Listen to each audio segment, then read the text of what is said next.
Angiriye hano hakuno mw'abantu mwe hari uwari urimo areba televiziyo ayicaye muri saro, uko yari yicaye muri saro arimo areba televiziyo haje umukobwa. Nyine murabizi hari ibintu byateye usanga mu ngo barwanye, umugabo n'umugore bashwanye. Umukobwa yaraje asanga nyine uyu mukobwa ari kureba televiziyo, aramubwira ati ntabara, ati ntabara mpisha, ati mpisha hari unkurikiye, hari umereye nabi, hari ushaka kunyica, ati ntabara. Nyine namwe murabizi iyo umuntu yakwirukankanye cyangwa se akumereye nabi ugahungira mu rugo rw'abandi uhita urwana no kwihisha. Uyu nguyu yakwiyeyo gake gake nyine kugira ngo abe yahisha uyu mukobwa. Nzakomeza njya n'abatamu uko mbonye umwanya. Uyu nguyu yahise atwikira nyine uyu mukobwa uje wirukanka, ahita amutwikira. Wibuke aje ari kuvuza induru ati rwose uriya mugabo ati yenda kunyica ngirira impuhwe, untabare atanyica, atari kuri nyirukankana yenda kunyica. Yaramuhishe nyine amuhisha hano hanamuhishe, sinzi niba wapfa kuba wabimenya. Umugabo nyine yahise ahinguka hano azanira ucupa rwa danje, avuga ati nta muntu waba ugeze hano, ati nta mugore wanjye ubonye, ati nta mugore wanjye ubonye koko waba uri hano ngaha. Ati uyu nguyu aramubaza ati umuntu yewe, ati umugore wanjye, ati kirihe cya kigore cyanjye ngo mbe nakereka, ati kirihe cya kigore cyanjye mbe nagikosora, mbe nagishyira ku murongo, ati ikigore cyanjye cyaba kigiye he, ati ntawe uri hano ngaha. Ati nta mugore wanjye uri hano ngaha. Uyu nguyu akamubwira ati rwose nta mugore wawe, ati se ati nta muntu wahageze, nta muntu wigeze uhagera tu, ati nta muntu wahageze, ati uri murazi ubazi iby'abagore, ati nta mugore wigeze ugera hano ngaha. Wibuke twe turabizi neza yahishe nyine wa mugore waje winjira. Uyu nguyu nyine baramuhakaniye, ariko uyu nguyu uko bakamuhanakaniye we ntago yabyemeye yuko nta muntu nyine ari ukuntu uhisha umuntu nyine si we wakwemera ko umuhishe bitewe n'akaga kubwiye, cyangwa se bitewe n'umubabaro bikubwiranye, bitewe n'ukuntu abikubwiye kugira ngo bitaba byamugiraho ingaruka nyine. Uyu nguyu yakomeje kumubwira ati njye narebaga televiziyo, ati umuntu yabaje yaciye he, ati uwo muntu yabavuye hehe, ati uri kumva uwo muntu yaba aturutse he kuko, ati uwo muntu uri kumva yaba avuye he. Uyu nguyu yakomeje kuvuga ati sinumva uburyo bishoboka ukuntu umuntu yabaje hano ngaha ukaba uri kumbeshya ngo ntawahaje. Ibyo bintu ni ibintu ntari kumva, ati ibyo ni ibintu ntakwemera, ati byanga byakunda ari hano ngaha. Uyu nguyu yaramubwiye ati ari hano ndamushakira hano. Wibuke uyu mukobwa wundi wicaye hano muri sare ari kureba televiziyo yamuhishe hagati mu maguru ku buryo utapfa no kumubona. Nyine yamuhisha ahantu utapfa kumubona. Uyu nguyu we yakomeje kujagajaga nyine, hari ukuntu umuntu akubwira igisubizo ukumva ntibishoboka. Yaramubwiye ati ntibishoboka ndava hano ngaha mubonye, ati kumubonye yinjiye hano ngaha ahigitiye hehe agiye, ati n'ikintu utansobanurira, ati nsobanurira ahantu yaba agiye nyine, ati mbwira ahantu yaba agiye. Iyo yarakomeje kumakana ati ntago mbizi yewe. Uyu nawe ashyira hari ukuntu umuntu aguhakanira ikintu yahise atera agatebe aravuga ati nanjye sindahava. Hari ukuntu umuntu aguhakanira ikintu ukumva nyine arakurindagije cyangwa se ukumva arakubeshye, ahita amubwira ati njye mvuye hariya, ati mbere na mbere mvuye hariya, umugore twari turi kumwe nayo ndi kumwirukankaho ndamushaka ngo muhe yikosora ku buryo atazamenyera, ati wowe ugashaka kumuhisha, ati mpunutse mu rugo mwirukanka ahandiho. Ariko uyu nguyu uko yari ari hano ngaha yakomeje kureba.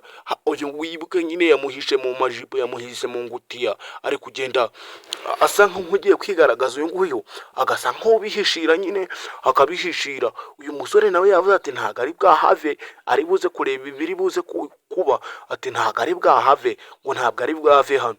Kandi murabizi neza yahishe nyine uyu mukobwa yamuhishe hagati mu maguru, nyine yamushyize hagati y'amaguru, niho yamuhishe, niho yamusanze.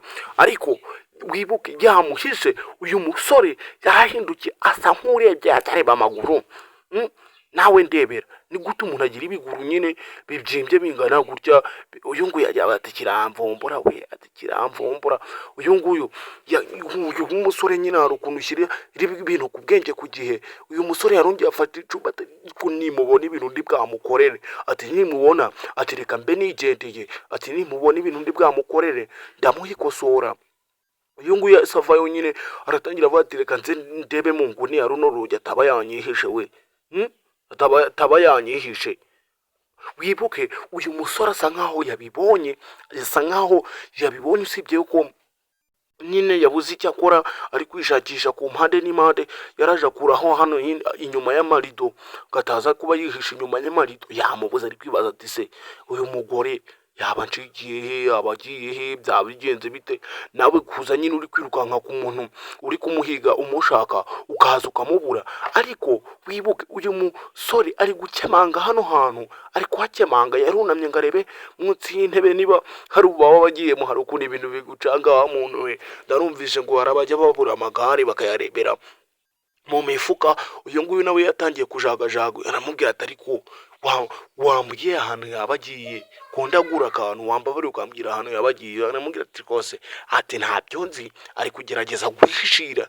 Ariko uyu musore mwibuke asa nk'uwunama, bino bintu yabibonye, ni ibintu yabonye yuko byanga byakunda yihishe hano atagiye kure. Aramubwira ati shakira ahandi pe, ati shakira ahandi, ati ntawe uhari hano ngaha, ati genda we, ati genda ureke no kuntera icyugazi mu nzu yanjye, ati shakira ahandi wumve wamva nyine mu maso, ureke kunsakuriza, ati shakira ahandi, hano mu nzu wabibonye ko ntawe urimo. Ariko uyu nguyu yarakomeje aramubwira ati kuraho, ati reka nigendere, ati reka nigendere. Uyu nguyu yafashe umufariso ahita amukubita ku kibuno ati katsindwe, ati ntawe uri hano, ati genda ntawe uri hano ngaho. Barakwereka niba mubizi neza, yamuhishemo hano hagati, yamuhishe yamuhishemo hano, yamuhishemo imbere, umuntu uzi yamuhishemo imbere. Yahise afata kino gitambaro, arangije ahita amutwikira, ahita amutsimba nyine aramuhisha. Amaze kumuhisha, uriya yaragiye uko yakagiye, undebere, yaragiye amaze kugenda nawe undorere, yaragiye arangije ahita amutwikurura aramuhisha. Yumvishe nyine hari agakomye, ahita yongera aratwikira avuga ati taba ari amuvuna muhita ugarutse, ati nabonye uriya muvuna muhita atoroye. kuko nibyo reba, yahise agaruka wa musore, uyu musore yahise agaruka. Ariko wibuke ahise yongera aratwikira, arongera arahishira, aramwikanze. Ariko sinzi ese ni umusore ni umukobwa yahishe niki, ahise agaruka pe, arabatungwira kugira ati ariko nta muntu uri hano ngaha, ati nta muntu uri hano ngaha, ati uwo musenzi arihe ngo mbe namukubita, ati wakwiye uwo mwenda nkareba nyine, ati kuraho umwenda ndebe se vuba, kuraho umwenda, atari yawukoraho, ati ubucaka hiki. Umukobwa nyine yahise yiyadabuta nyine nk'umuntu nkaho atahisha umuntu nyine, nawe urabizi. Yaramubwira ati kura icyo cyenda mbe ndareba, aho nta muntu urimo. Yaramahakaniye aramubwira ati ashwi data sawa, haba harimo umuntu koko, ati urabona harimo umuntu koko. Ariko ari kumuhakanira ku bintu muzi neza namwe mwabonye, ni umuntu yafashe nyine, niba ari umuhungu yahishe, niba ari umugore. Ariko uyu nguyu yakomeje kuvuga ati arihe ngo muhikosora, arihe ngo mbe namuhikigwa nyine. Hari ukuntu umuntu agucika ukavuga ati arihe nyine mbe namukubita cyangwa namushyira ku murongo. Uyu nguyu yarakomeje kumubwira ati umva madamu, ndaramuka nsanze ari hano ngaha, ati ibintu ndi bwagukorere nturi buze kubikina, ati ibintu ndi bwagukorere, ati urabifatisha abiri, ati ndaramuka nsanze ari hano ngaha, ati ibintu ndi bwagukorere ntabwo uri bwankire. Uyu yamuhakaniye. Uyu nguyu yaramubwira ati kuhamba bari gukuraho umwenda nkareba, tuhakuyeho uwo mwenda, ati wakuyeho uwo mwenda, ati kuraho uwo mwenda mbe ntareba niba uwo musenzi ari hano ngaha, mbe namuhikigwa, ati kuraho uwo mwenda. Wibuke uyu mukobwa yanze gukuraho umwenda, yanze kuwukuraho. Wibuke yamuhishe, aramutse akuyeho umwenda yahita amubona. Ese biri bwagende bite? Uyu musore yaramubwira ati nanjye si bishoboka kuko ndi buve hano ngaha, ati ni ikintu kitari bwakunde, ati urahaguruka ndaha, ati urajya kuhava ndaha, ati ni ibintu bishoboka. Uyu mukobwa yaramubwira ati se hari icyo bintwaye, ati hagume yewe, ati hagume, ati hagume, ati se kuhaguma kwawe cyangwa se kuba wari uri kumva nyine byatanga iki, cyangwa se uri kumva byafashe iki kuba waguma hano ngaha. Ariko mwabibonye neza, niba ari ibintu mwari mwabonye koko namwe mwabibonye, ndakeka mwabibonye. Yamuhishe hano ngaha, yamuhishe nyine hano ngaha, yamuhishe muri za jipo, murabizi yamuhishe mu mwenda imbere. Ariko uyu nawe yakaniye ati sindi bwahave. Wibutsa gukora subscribe niba ari ubwa mbere ugeze hano, ugafungura inzogera kugira ngo ibyo dukora uzajye urushaho kubibona. Uyu yakaniye yavuze ngo ntago ari bwave hano, ntago ari ubuve hano ngaha nyine, atabonye uwo muntu ari gushaka, atabonye ati se uwo muntu ari he, nshaka kumenya ahantu yaba ari. nubwo uyu mugore yamubereye ibamba yanze kuba yamuhishura, ariko niba mubizi neza uyu musore we yabiketse ko ari hano ngaha ari hagati muri zino ngutiya, yabiketse ko ari hano ngaha nyine yihishe muri iyi jipo, yabiketse yarongeye arijijisha. Mwibuke uyu musore ari kwijijisha agasohoka, ariko yarebye umukobwa, areba umukobwa ibintu ari kwigira, areba uburyo ari kwihindukiza yigira imisatsi, areba uburyo ari kugenda yigiramo ukuntu nyine biramucanga. Nawe hari ukuntu ureba ibintu nyine nawe ugahita wumirwa ukabona ibyo ubonye ntabwo bisanzwe. Uyu yaritegereje atariko yitegereje nawe ushyiremo ubwenge, yarebye uburyo uyu mukobwa ari kwiyasamisha, areba uburyo uyu mukobwa ari kureba, ese ni iki? Yararebye arahindukira arareba, nawe undorere undebere. Yarahindukiye arareba nyine, hari ukuntu ureba ibintu ukabona biragucanze. Yarebye uyu mukobwa, wibuka yamuvumbuye yuko uyu mujama yishishe hano ngaha, cyangwa se yitsimbyemo hano ngaha, yitsimbye muri kino gitambaro. Ese ari buze kubivumbura? Yakomeje kureba ukuntu uyu mukobwa ari kugenda yigira, ukuntu ari kugenda yikoresha mu misatsi, aravuga ati hano hantu harimo umuntu ku mutima. Avuga ati ntaribireka mbe nigendeye, ati ntaribireka mbe nigendeye tu, ati nyine ndamubuza uwo nashakaga, ati reka mbe nigendeye. Ariko yagiye kujya kugenda bikamwanga mu mutima, mu nda, ahita kura wa musego nyine bamuteye arawufata awunaga mu nzu. Ariko mwibuke niba mwabibonye amayeri ye, ntago ari kugenda ngaba yagera kure, ubwo ari kugenda agahita agaruka. Ntabwo yagiye, yarahengereje. Undebere uyu mudamu niba yahishe umuhungu, ni umusore byanga byakunda hano hantu. Sinzi niba nta kintu muri kureba, sinzi niba nta kintu mwavumbuye. Uyu yaritegereje arikanga, arareba arikanga.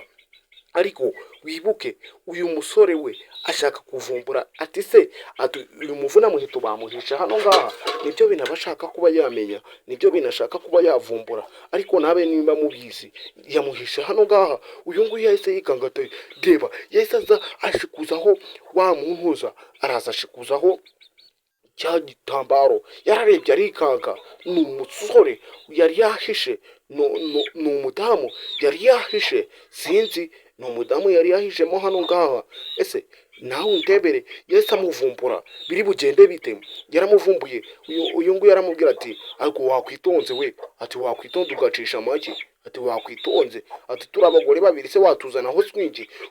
Umusore bamufashe ku ngufu, ndebera asinzi niba ari bubikure simbizi. Yaragiye gukubita uyu umudamu, none baramwigaritse bamufashe ku ngufu. Undebere batangiye kumubwira ngo ryama, batangira kumurgaramisha hasi, ati ryama kavuna umuheto, ati ryama tuguhikigwa, ati ryama tukumvishe, ati ryama. Batangiye kumuzamura imyenda, nawe undebere bamufashe ku ngufu. Nyuma yuko yarashatse gukubita umugore we akamusanga mu nzu z'abandi, bamufatiye ku ngufu, baramujyanye, baramubwira ati vayo mu cyumba katsindwe, ati vayo tukujyane mu cyumba, ati vayo tukujyane mu cyumba. Ese ahantu wakora iki? Ahantu wabigenza gute? Abantu babiri wabacika? Arakora iki? Bari kumujyanira mu cyumba ngo bashaka nyine kuba bamuhana, bari gushaka kumufata ku ngufu. Yakomeje kuvuza induru ati ni mu ntabare, ati ni mu ntabare, ngiye mu byago, ngiye mu kaga. Ni gutya nkasoje, ukande subscribe.